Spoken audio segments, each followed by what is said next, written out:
Hi there, Virgos. Welcome to your weekly reading. So let's get into your reading here. I feel like the major focus for the next 7 days deals heavily with cooperation. Okay, I feel like you have somebody in your midst that is a little bit difficult to compromise with and to work with. I see the energy of somebody who is dragging their feet, like they're very slow to act, and I feel in the more extreme sense they could be a little bit lazy, and then in a milder sense they can just take their sweet time. They don't really do things with a lot of urgency, and so I see this image of a polar bear, and it's just sitting in one place, and it's just snacking on the salmons, and it's not really doing much. And I feel like you're nudging the bear. You're like, get going, get moving, do this, do that. And I feel like the person is just taking their sweet time. They don't do things with a big sense of urgency. I feel like things around your home environment could be, not as clean, as orderly, and as organized as you need it to be in order to function. And I feel like this is your office. This can also be your home environment. I feel like somebody's leaving stuff out, dishes, dirty laundry, and they're not really pulling their weight or doing their due diligence to pick up after themselves and to, chip in with the housework. I also feel like there might be a lot of work from your end where the house chores and things like that is neglected. And it's showing up greatly in this card here, the Empress. She rules the home, and she rules like a neat and orderly environment. And this is pretty much, owning your space, claiming your space, and putting things away where they belong. And I feel like you're coming to a head, you're coming into conflict with another person that you might share space with. So if you're co-parenting, you could also be, sharing that space. If you're working with another person and you're sharing an office, or if you're sharing a cubicle, there could be a lot of invasion of your space, noise violation, lack of orderliness, and things like that. And I also feel like you're doing your part to really take care of the home environment here with the Queen of Pentacles, and the other person with the Five of Pentacles, they're not really chipping in. So there's like disputes and arguments about space, about orderliness, about cleanliness in the home front. In your love relationships, what I feel though is there's a need to compromise. Okay, there's a need to kind of like, I see a lot of discussions and talks between you and your partner about big goals and big plans. Where are we going to live? Where are we going to buy property? When are we going to settle down? When are we going to start building a family? So I see you and your partner talking a lot about plans, dreams, aspirations. If you're not in a committed relationship, I see you're getting to know somebody, and you're finding out, about their dreams, their passion, their long-term goals, and about where they're planning to be, what they see themselves doing in about 5 years time, 3 years time. And I feel that the person that you're dealing with, we have here a fire sign, Sagittarius, Aries, or Leo. This is somebody who is, a leader in their own right, okay? So this is somebody that leads the way, that takes charge, that takes a lot of initiative. When it's in the reverse position, it's somebody who might be going through some type of inner conflict, or some type of they're experiencing some type of blockage in their own life, and they're questioning their sense of direction. They're questioning, what are my skills? What am I really good at? What do I really want to do? I see this as somebody who is who has a lot of ideas, and I feel like they initiate or start a lot of things, start a lot of projects, start a lot of get the ball rolling on many things, but they might have difficulties finishing them.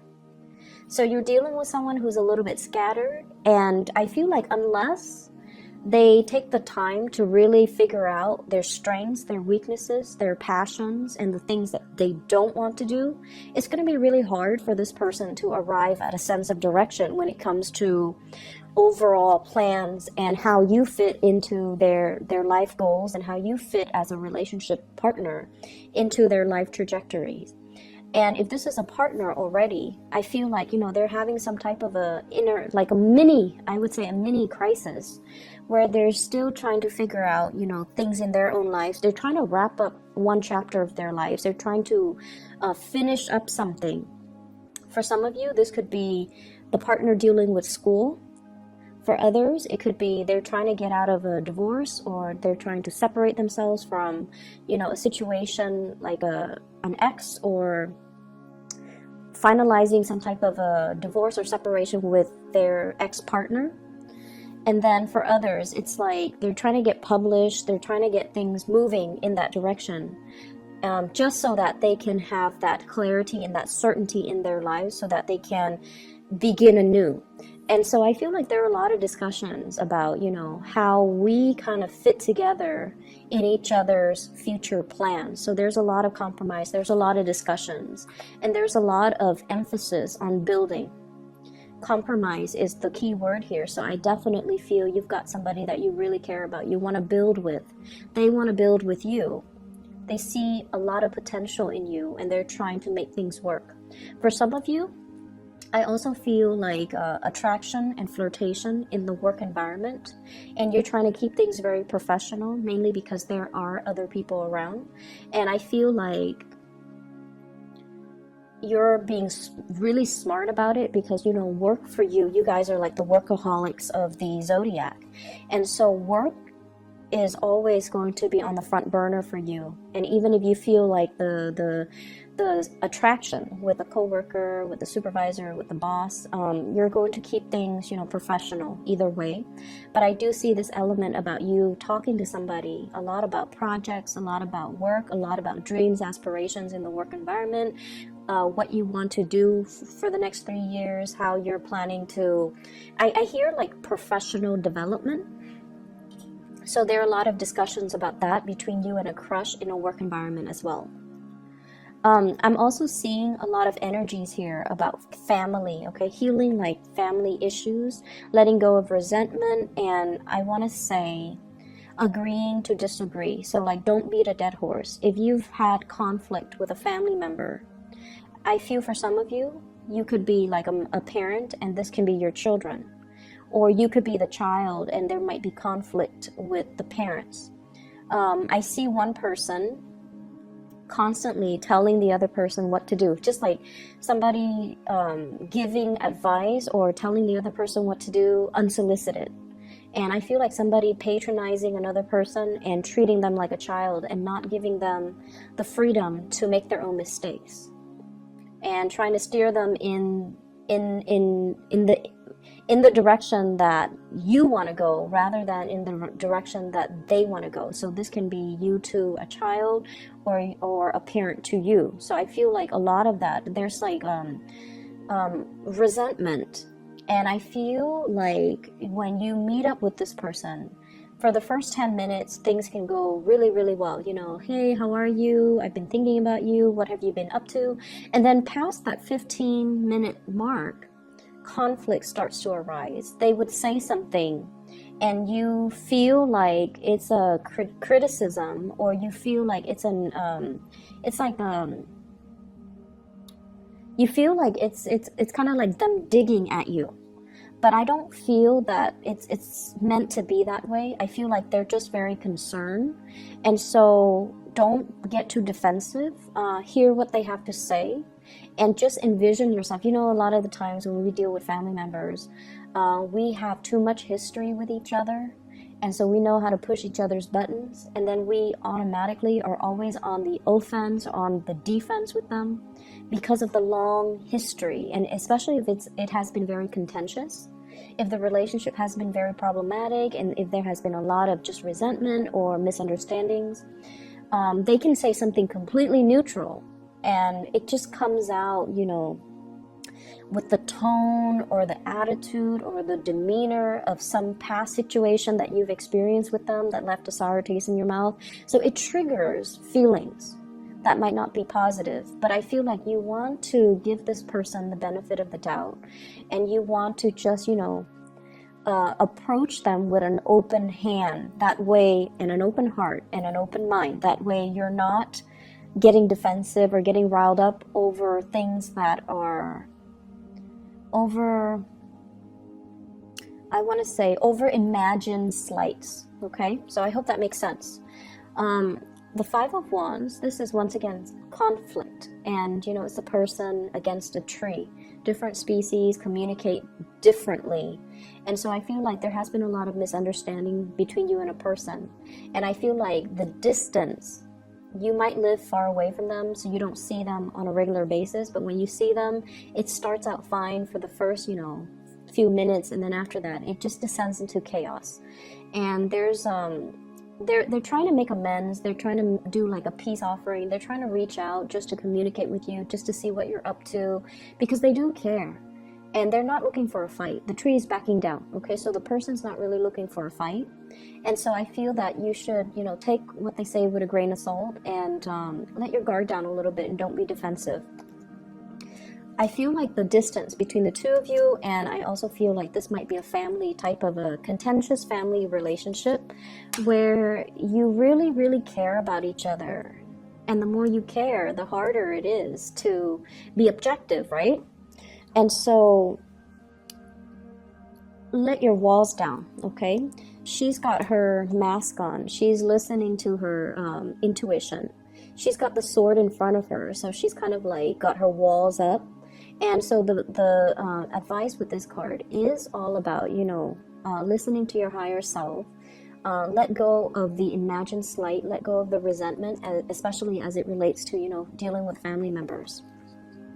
I'm also seeing as well, this is the next 7 days is all about communication clearing up, okay? So clearing up of old energy, clearing up of communication. You're talking to another person about plans for travel, and it is the holiday season here in the US. So I feel like there are a lot of travel arrangements, a lot of plans being hatched out between people. I'm going to come to see you. When are you available? And I see many of you are taking the time to see parents, which is great. Many of you are taking the time to host family gatherings, even offering up your space so that other people can come into your space. And I feel like in the spirit of opening up your space, opening up your home, opening up your heart, opening up your hands, I feel like it can be very conducive for healing and for, breakthroughs in communication.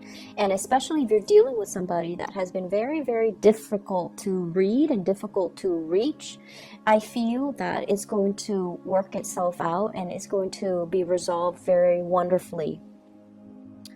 I'm also sensing here health issues when it comes to, I feel more of like a father figure. So reach out to your parents and, catch up on what they're doing, see if there's anything wrong with them, see if there's anything that they need. I see a lot of people who, if your fathers are still around, there might be, it's like he's craving some attention. He's kind of like, hey, come see me, but he doesn't really want to express it. Okay, so it's like the strong paternal figure that doesn't really like to reveal his emotions and doesn't really talk about his emotions. And when he sees you, he might keep a poker face and he might not be able to express, wow, I'm really glad to see you. So I feel like you might want to, maybe that message applies to a few of you, but it's important that you try to reach out and see if there's anything he needs, if there's anything that you can do. The last thing that I see coming into the picture here, we have here the Page of Coins. And this is a card about learning. So this is the Page of Pentacles. This is a card about acquiring new knowledge, learning, possibly even being in an environment where you're attending a lot of training seminars, where you are coming into contact with people who are really, really knowledgeable in their field, and they're kind of lighting a spark of inspiration from within you. So they're giving you ideas and snippets and inspiration. And I feel like you have somebody in your midst that's very knowledgeable about, you know, whatever they're training you on. I feel a lot of it is about expansion. So it could be like, you know, career development. It could also be like financial planning, taking control of your financial future, how to accumulate more money, how to invest. You're doing some type of a course. You're doing some type of learning, and I feel like whatever you're learning, I see you with a group of people that you really get along with, that you really enjoy their company, and everyone is there to build something, to learn something, and to get something out of it, to make the most of the situation. And with this situation, I feel like whatever you put in is what you're going to get out. So I feel like there are a lot of activities for group work. I also feel like you're going to come away with it, from it, with a lot of knowledge and a lot of skills to help yourself professionally. I also see this element here about being very, very, like stage fright is what I'm getting.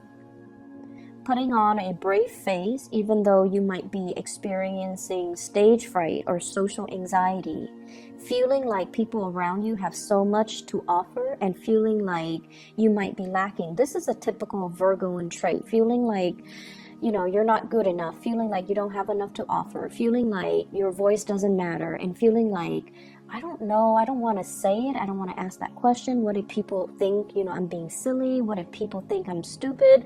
What if people laugh at me? So there's a lot of social anxiety. If you're along with a big group of people and you're afraid to speak up, you're afraid to ask questions, don't be. Whatever question that you have, I'm pretty sure other people have the same question. So it just takes one person to break the ice, okay? So I hope the reading has been helpful for you, Virgos. Once again, I am very sorry that I am late with this reading. I hope it resonates, and I'll see you guys in about, next week, next Wednesday. All right, take care.